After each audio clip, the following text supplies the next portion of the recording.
Welcome to the Coliseum. 500,000 people were killed here. Still has that haunting feel. Right behind me is the famous Palatine Hill. The rest of the Roman Forum down below. Great views of the surrounding city and the basilicas and chapels.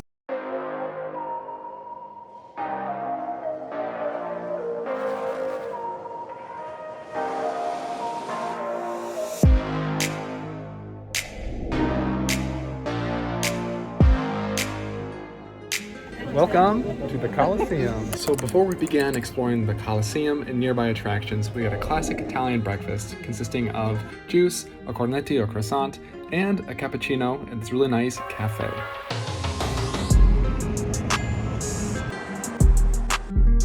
On our way to the Coliseum, we saw the Altare della Patria, which is a really cool, noteworthy site in Rome.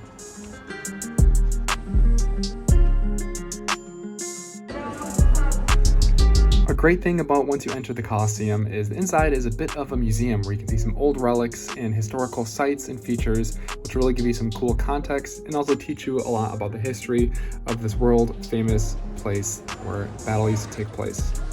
Alright everybody, so I'm no expert on the Colosseum, I'm not a tour guide, but what I can tell you is this place is over 1,500 years old since it started or stopped being used as a fighting pit for the gladiators. Absolutely gorgeous, a lot of it is intact, some of it is not anymore, but hey, that's just what Father Time does to us all, right?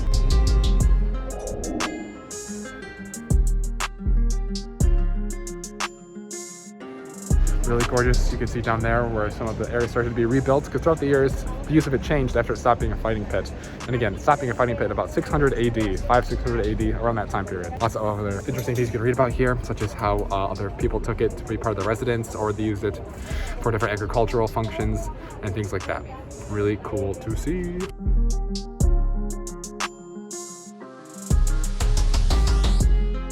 And although the Colosseum is not perfectly preserved, you can see a lot of what it used to be. And on this other side, you can see the upper sort of border wall, whatever you want to call it, which you've probably seen from pictures how it's uneven looking. Either way, it still has that haunting feel that, believe it or not, 500,000 people were killed here. Executions were taking place here. And a lot of the time, they didn't even fight other people.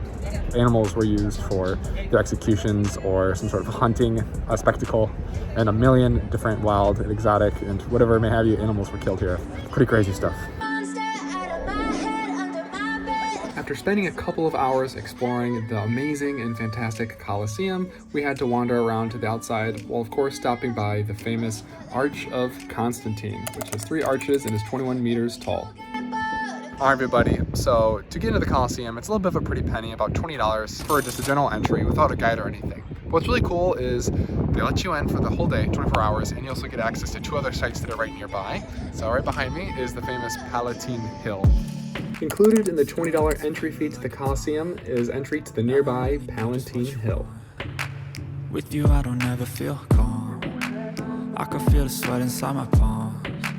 Play with me like cats. Alright everybody, so one of the points of interest on the Palatine Hill is going through the stadium. And this isn't the stadium such as the one we saw at the Colosseum. This is actually more of a garden, but also a rectangular section where apparently horses were ridden around a lot, and also people could go on little walks with these columns that once stood. Obviously deteriorated over time, they're no longer there, but it gives a pretty little idea of a nice little common area.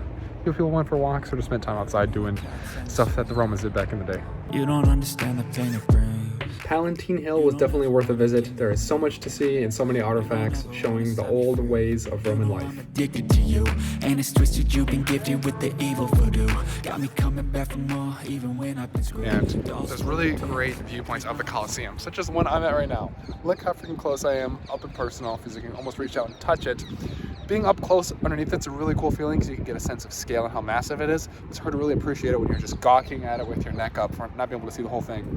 Here you're up close and personal and get a nice full front-on view, and I love how you can see the contrast between the outer wall, which is diminished on the other part of the Colosseum, showing you what it once was and what it kind of currently is, you know. So really gorgeous here, and there's lots of other ruins and sites and viewpoints to check out on Palatine Hill. Everything is like a test. I better not text or I'll come off desperate. But if I lay down and I play dead and I stay dead, baby, you'll get sick of being the monster out of my head, under my bed. Alright everybody, these are the views from the top of Palatine Hill. Coliseum in the background, the rest of the Roman Forum down below. Great views of the surrounding city and the basilicas and chapels. Definitely have to get a nice little view of Rome from this lookout point.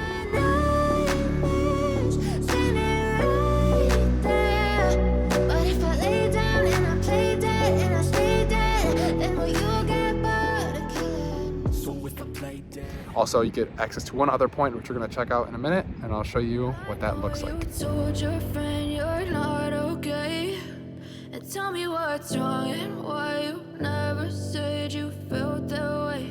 And guess you're trying to stay strong and fake a smile until I look away. Also included in the $20 entry fee is not only the Coliseum and the Palatine Hill, but the Roman Forum as well. And guys, these sites speak for themselves.